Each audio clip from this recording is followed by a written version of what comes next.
தமிழ் சட்ட நேயர்கள் அனைவருக்கும் வணக்கம். இதுக்கு எங்கள் சேனல் சப்ஸ்கிரைப் பண்ணலைன்னா மறக்காமல் சப்ஸ்கிரைப் பண்ணிக்கோங்க. அப்போ தான் நாங்கள் தினம் போடுற பதிவு உங்களை வந்து அடையும். உங்களுக்கு எந்த டவுட்னாலும் நீங்கள் கமெண்ட் செக்ஷனில் கேட்கலாம். அதுக்கான ரிப்ளை உங்களுக்கு பண்ணுறோம். இன்றைக்கி வீடியோக்குள்ளே போகலாம் வாங்க. ஹாஸ்டல் விட்னஸ் இந்தியன் எவிடன்ஸ் ஆக்டில் செக்ஷன் 154 பற்றி இன்றைக்கி நம்ம பார்க்க போகிறோம். ஸோ இந்த பர்டிகுலர் செக்ஷன் ரொம்ப இம்பார்ட்டண்டான செக்ஷன். இந்த ஹாஸ்டைல் விட்னஸ்ன்றது நிறைய இடத்துல வந்து நீங்கள் கேள்விப்பட்டிருப்பீங்க. இந்த விட்னஸ் வந்து எப்போ வந்து விட்னஸ் ஹாஸ்டைல் ஆவாங்க, யாரை வந்து ஹாஸ்டைல் விட்னஸ்ன்றத சொல்லுவாங்க. அதே சமயத்தில் இந்த ஹாஸ்டைல் விட்னஸோட விட்னஸ் வந்து ஹாஸ்டைல் ஆனதுக்கப்புறம் அதனால் என்னென்ன யூஸ் இருக்குது, அதாவது prosecution side and then defence side, and then வந்து எப்போ இந்த ஹாஸ்டைல் விட்னஸை வந்து ரெண்டு தரப்பிலும் வந்து அனுமதிக்கிறாங்க விசாரணை கிராஸ் எக்ஸாமினேஷன் பண்ணுறதுக்கு, அண்ட் தென் இதனால் என்னென்னலாம் யூசேஜ் இருக்குது அப்படின்றத டீட்டெயிலாக பார்க்க போகிறோம். ஸோ வீடியோவை ஸ்கிப் பண்ணாமல் பாருங்கள். அதே சமயத்தில் உங்களுக்கு எந்த டவுட்னாலும் நீங்கள் கமெண்ட் செக்ஷனில் கேட்கலாம். அதுக்கான ரிப்ளை உங்களுக்கு பண்ணுறோம். ஸோ இந்தியன் எவிடன்ஸ் ஆக்டில் 154 ஹாஸ்டைல் விட்னஸ். ஸோ ஃபஸ்ட்டு இதற்கான ஆக்சுவல் தலைப்பு என்னன்னு பார்த்தீங்கன்னா 154ல் questioning by party to his own witness. இப்போது நான் வந்து ஒரு போலீஸில் கம்ப்ளைண்ட் கொடுக்குறேன். நான் வந்து பிட்டிஷனர், போலீஸில் கம்ப்ளைண்ட் கொடுக்குறேன். அப்போது நான் ஒருத்தர் ஒரு தவறு செஞ்சுருக்காரு சொல்லும்போது என்னோட ஓன் விட்னஸாக நான் ஒருத்தரை கூட்டிகிட்டு போகிறேன். ஒரு 2 பேர் இல்லை ஒருத்தரை கூட்டிகிட்டு போகிறேன். அந்த விட்னஸை வந்து கரெக்டான விட்னஸ் சொல்லி போலீஸும் வந்து 161ல் விட்னஸ் ஸ்டேட்மெண்ட் வாங்கிடுறாங்க. ஸோ அதுக்கப்புறம் அந்த குற்றத்துக்கான மேபி அது ஒரு கிரேவியஸ் ஆக்டாக இருந்துச்சுன்னா அந்த இடத்துல என்ன இருக்குது, ஸ்கெட்சு, அப்சர்வேஷன், மகசர் இதெல்லாமே நம்ம பார்த்துருப்போம். சிஆர்பிசியில் நிறைய வீடியோஸில் உங்களுக்கு சொல்லியிருக்கேன்.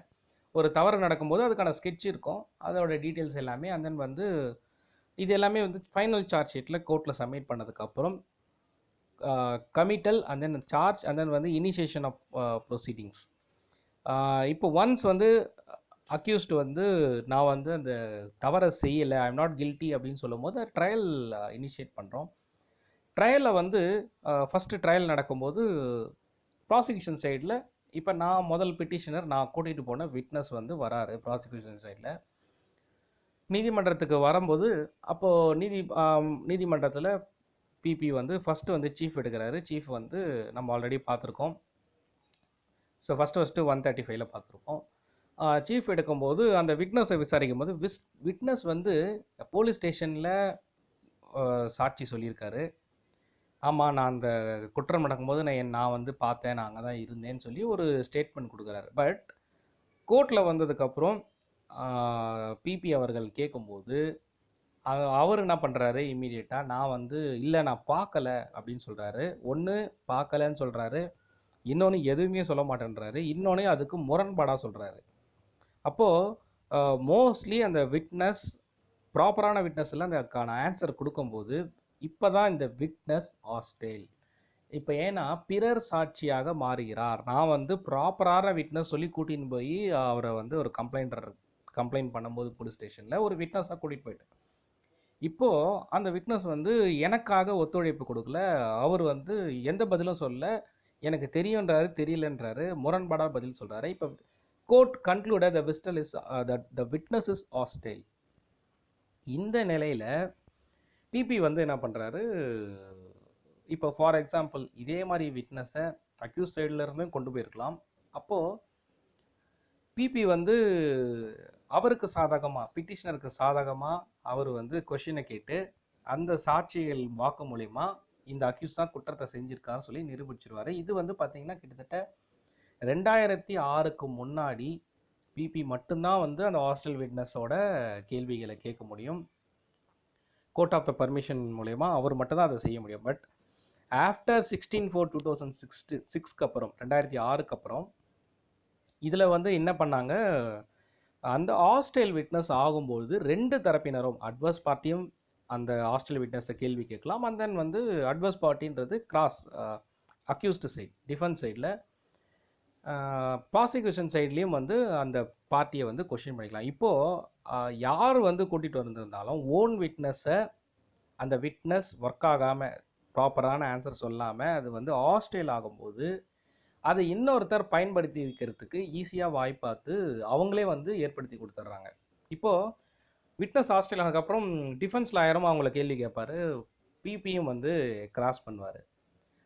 ஒருவேளை அது ப்ராசிக்யூஷன் சைட்லேருந்து கூட்டு வந்த விட்னஸாக இருந்தால் டிஃபென்ஸுக்கு சாதகமாக அவர் என்ன பதில் சொல்கிறாரோ அது அவர் வாங்கிக்க பார்ப்பாரு.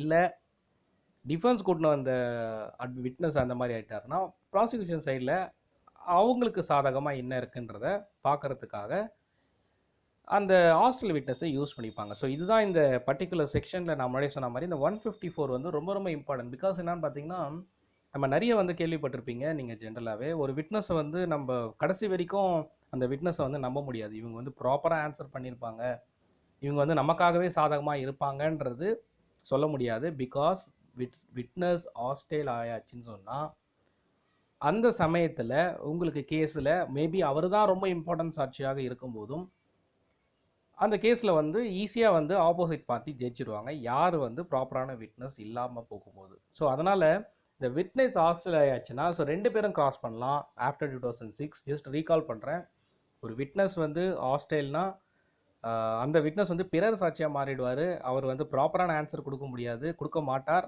அந்த விட்னஸ் எனக்கு தெரியாதுன்றத முரண்பாடான பதில். அப்போ அந்த விட்னஸ் ஹாஸ்டைல்ன்றத நீதிபதி தீர்மானத்தில் கொண்டு வந்துடுவார், அக்செப்ட் பண்ணிப்பார். அப்போது 2 பார்ட்டியும் கிராஸ் பண்ணிக்கலாம். யாருக்கு ஃபேவராக வருதோ அவங்க வந்து அதற்கான அந்த பர்டிகுலர் ஃபேவராக அவங்க எடுத்துப்பாங்க அதுக்காக. பட் அந்த சாட்சி உண்மையான சாட்சியாக இருக்கணும். அது வந்து பிகாஸ் வந்து அவர் ஆஸ்திரேலியா ஆனதுக்கப்புறம் அவர் என்ன சொன்னாலும் வந்து எல்லாரும் நம்ப முடியுமான்னு கேட்டால் அது முடியாது. யார் கூட்டிகிட்டு வந்தாங்களோ என்ன பார்த்தாங்களோ அதை வந்து பார்த்ததை வந்து சில பேர் குற்றம் பண்ணியிருக்கலாம். அந்த இடத்துல இருந்திருப்பார். இப்போ ஒரு பர்சன் ஏன்னு இருக்காரு, இன்னொரு பர்சன் பி. அந்த ஏ வந்து பியை தாக்கியிருந்ததை நான் பார்த்தேன்னு சொல்லி ஏ வந்து பிடிஷனராக கூட்டிகிட்டு போகிறாரு. பட் அங்கே போனதுக்கப்புறம் இல்லை பி முதல்ல தாக்குனதுனால தான் ஏ அடித்தார் அப்படின்றது உண்மையை கூட சொல்லலாம். அந்த உண்மை நீதிமன்றத்தில் அக்செப்ட் பண்ணிக்கும் போது தான் இன்னொரு பார்ட்டிக்கு ப்ராப்ளம் எடுக்கும். ஸோ ஹாஸ்டைல் ஆகிட்டா என்ன வேணாலும் பண்ணலான்னு கிடையாது. ஹாஸ்டைல் இது ரொம்ப இம்பார்ட்டண்டான விஷயம். அது வந்து குற்றம் பண்ண விட்னஸா இல்லை பிரைபா இல்லை எதனால் வந்து அந்த விட்னஸ் வந்து ஹாஸ்டைல் ஆனாருன்றதையும் பார்ப்பாங்க. அதே சமயத்தில் ஹாஸ்டல் ஆனதுக்கப்புறம் ஒரு வேளை வந்து லைக் உண்மையும் தெரியலாம். அவர் பிகாஸ் வந்து பொய் சாட்சியாக வந்திருப்பார் முதல்ல, டியூரிங் த டைம் வந்து அவர் உண்மையும் சொல்லலாம், அதனால் வந்து ஃபேவரும் நடக்கலாம். ஸோ இது based on the circumstances of the case. எங்கே ஹாஸ்டைல் ஆகிறாங்க, அதனால் என்ன யூஸ் இருக்குன்றது அந்த கேஸோட சர்க்கம்ஸ்டன்ஸ் அண்ட் தென் அந்த டைமில் தான் அது வந்து தெரியும். ஸோ இந்த 154 இதை பற்றி தான் டீட்டெயில் கொடுத்துருக்காங்க. ஸோ நம்ம இன்றைக்கி பார்த்துருக்கிறது ஒரு ஜென்ரல் டாபிக், ரொம்ப யூஸ்ஃபுல்லாக இருக்கும்னு நினைக்கிறேன். உங்களுக்கு எந்த டவுட்னாலும் நீங்கள் கமெண்ட் செக்ஷன் கேட்கலாம், அதுக்கான ரிப்ளை உங்களுக்கு பண்ணுறேன். அடுத்த வீடியோவில் உங்களை சந்திக்கிறேன். நன்றி, வணக்கம்.